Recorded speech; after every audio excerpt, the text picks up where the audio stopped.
Happy Labor Day, everyone. It's the end of the summer, but the start of something really special in Marvel Snap. This season is going to be an absolute game changer because we're getting the activate keyword entered into the game tomorrow with the new season pass. I wanted to go over the 5 new cards that are coming this month because I think they're going to be really incredible. It's been hyped by a lot of people saying that this is going to be the best season that Marvel Snap has ever seen, and I'm inclined to kind of agree. Let's talk about Activate. The first card that's coming is going to be the Season Pass. It's Symbiote Spider-Man, and it is our first card with the keyword Activate. It is not on reveal. It is not ongoing. It is Activate. From our understanding, from everything that we've learned so far, Activate is going to be an ability that you can press on your card. You can hold down the card. It will activate and do whatever it says on the card. That means that you can't just put it out on one turn and activate it at the same time. It's an ability that's going to occur a little bit after. So I just want you guys to keep that in mind.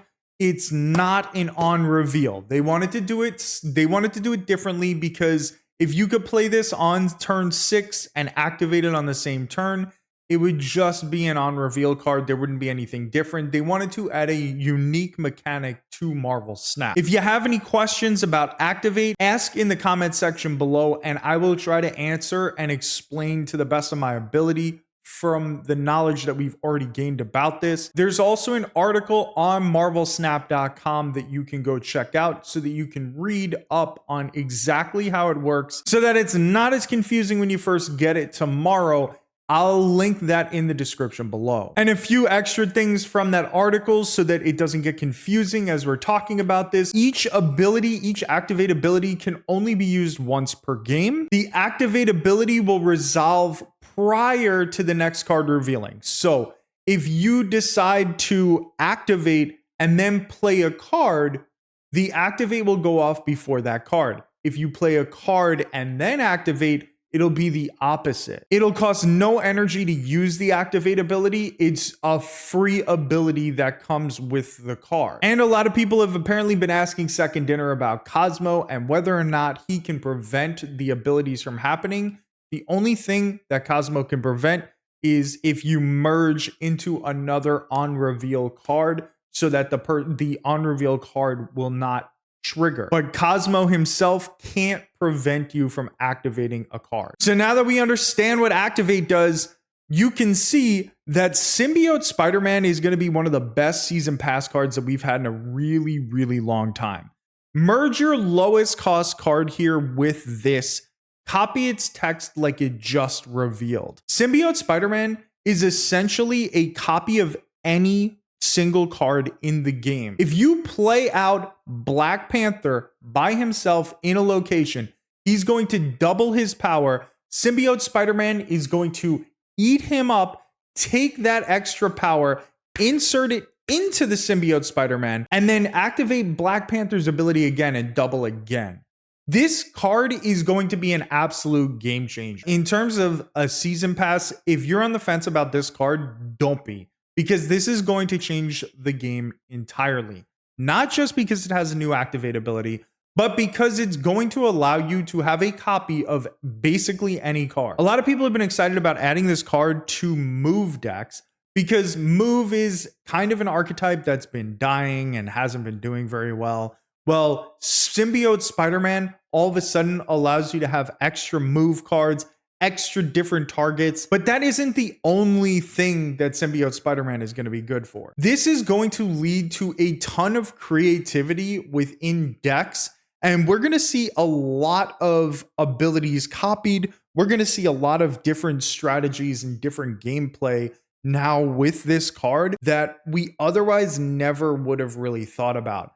I really believe that this card is going to allow people to be super creative. And I think this is going to be one of the best season pass cards maybe ever. I think that this is a card that is very versatile and that can really improve current archetypes as well as help create and build new ones. But there are some flaws to it. Like we talked about earlier, you can't just play the card out and it automatically reveals. It is a card that takes some time to build up. So if you end up drawing him on 6, not going to help you. If you end up having him out there with another card, your opponent may know what's coming and may be expecting it so that they could play around it. As great as Symbiote Spider-Man is, there are a little bit of flaws to his design, which I think makes him very, very strong, but also very, very fair, which I really like. I'm pretty excited about this Season Pass card. I am looking forward to tomorrow. I would strongly suggest if you're on the fence about the Season Pass, grab it. Grab this card, try this card out. It's going to make a big difference, and it's going to change the way we see Marvel Snap going from now until the future. The next card that's also coming tomorrow, but this is not going to be the Season Pass card. This is going to be in the Spotlight Keys, is Silver Sable. And Silver Sable's a really, really exciting card as well. Silver Sable on reveal, steal 2 power from the top card of your opponent's deck. A 1/3 stat line, you're basically guaranteed that Silver Sable is a 1/3 stat. Pretty solid for a 1-drop. So I think that's kind of standard. And if your opponent ends up playing the card that they drew, now all of a sudden she accounts for a 5 power swing because your opponent is putting that -2 power on their side of the board. So Silver Sable, kind of a 1/3 to a 1/5 in almost any situation. And that's without accounting for the fact that she is incredible in bounce.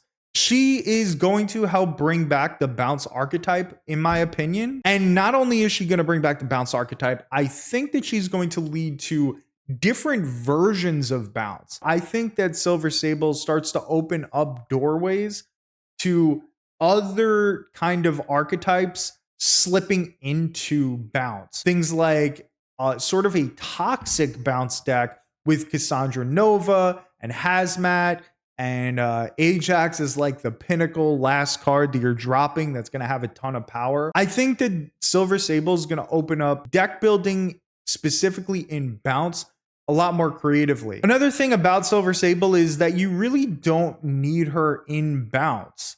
She can just kind of be a standard 1-drop that you maybe throw into a deck list. And she's definitely worth it if you like the bounce archetype in Snap. I know some people don't, but she's going to be incredible in that. And I would highly suggest grabbing her if you love bounce. The next card that we're talking about is Madam Web, and I am fully convinced this is the best card of the month. Of course, I can be wrong. We'll have to see how things pan out. But in my opinion, this seems like the best possible card. And I'm going to explain why. Because at first glance, this only looks like a move card. Ongoing, you can move one of your other cards away from here each turn. Yes, that's going to be incredible for move. Yes, that's going to be incredible with Hercules. Yes, move is now going to be a powerhouse in the meta, all as a result of Madam Web. But what I believe is that Madam Web is actually going to bring out a lot of other things in the meta. I think she's going to sort of become a good card that you can use in other decks. You can use her in probably good card decks where you start to put cards into her location and bounce them to another place so that your opponent doesn't necessarily know exactly where you're going to put cards. I may be overvaluing the ability a little bit, but I really think that this is going to work out. It almost, in a sense, will sort of make almost all of your cards a little bit like Jeff.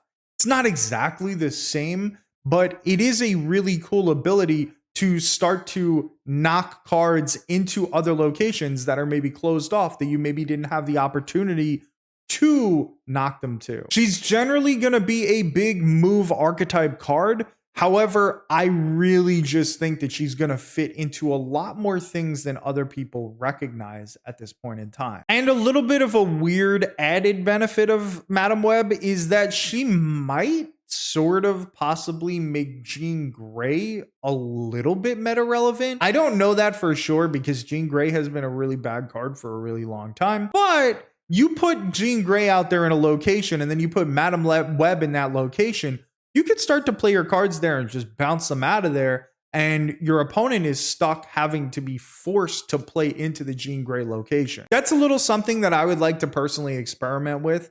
I'm not guaranteeing that that would work. I'm not guaranteeing that Jean Grey will be in the meta. She hasn't been in like a year and a half. But it is something interesting that is possibly going to make a completely irrelevant card something that's possibly relevant. Arana is coming in the 3rd week of the season, and this will be our 2nd activate card that we see, unless they update a few cards to become activate in the next patch, which we already kind of sort of have confirmation that Black Swan and Hellcow are going to be activate ability. But Arana gets activate. Give the next card you play +2 power and move it to the right. This is going to be a really interesting card. This is kind of up there with Madam Web in terms of you don't need to just use this in a move deck. The only difference is that Madam Web is ongoing, so you can constantly use her ability over and over again. And Arana is activate, so you're only going to be able to use it once. But she's going to be a card that you don't just see in move decks. This is going to be a card that you're going to see in destroy decks.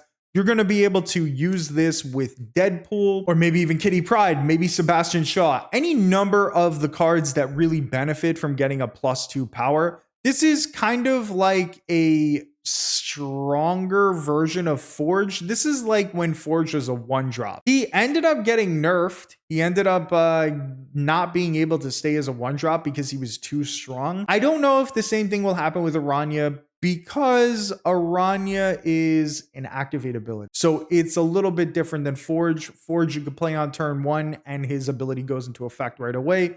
With Arana, you're playing her turn 1. You got to wait until at least turn 2 in order to activate her ability. So that might prevent her from getting nerfed. That might prevent her from becoming a 2-cost card or whatever.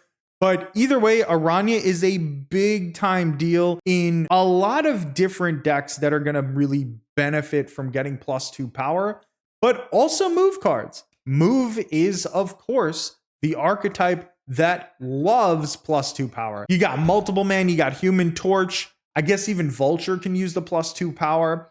This is the type of thing that is going to move them instantly. Like I said, move is suddenly going to become a meta-relevant archetype very, very quickly with cards like Madam Web, Arana, and Symbiote Spider-Man. And the last card of the month is Scarlet Spider, another activate ability. Activate, add an exact clone of this to another location. Scarlet Spider is the card I am most excited about. There is a ton of potential with this card. There's a ton of things that you can do, like Shuri. You can use Arana to give it +2 power. You can sort of make things really happen with Scarlet Spider. And then on the last turn, you can just create a second clone of that somewhere else, because now your opponent will destroy maybe one of them, but won't be able to destroy the other. It's going to cause a lot of chaos. There's a lot of different deck building abilities that you can do with Scarlet Spider. I don't think he's the best card of the month, but I do think he's going to be my personal favorite. I'm really enjoying all the different abilities for this month's cards that are going to make deck building very unique. I don't know what the community is going to come up with all these cards, but I have a feeling that a new archetype or two are going to emerge from this season. It is super, super exciting. Scarlet Spider is going to be a big time beater if you just buff him a couple times, do a few things.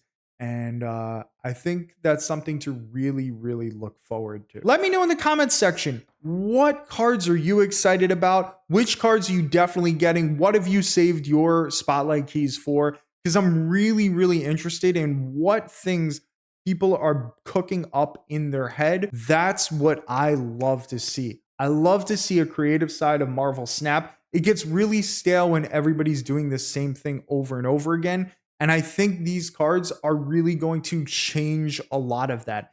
I actually think that the past month or so, the past couple months, people have gotten a little more creative, and it's been a lot more exciting to play the game. So let me know what you're cooking up in the comment section below. And I really appreciate you watching. Thank you so much. If you enjoyed the video, give it a thumbs up, subscribe to the channel. Have yourself a great new Marvel Snap season.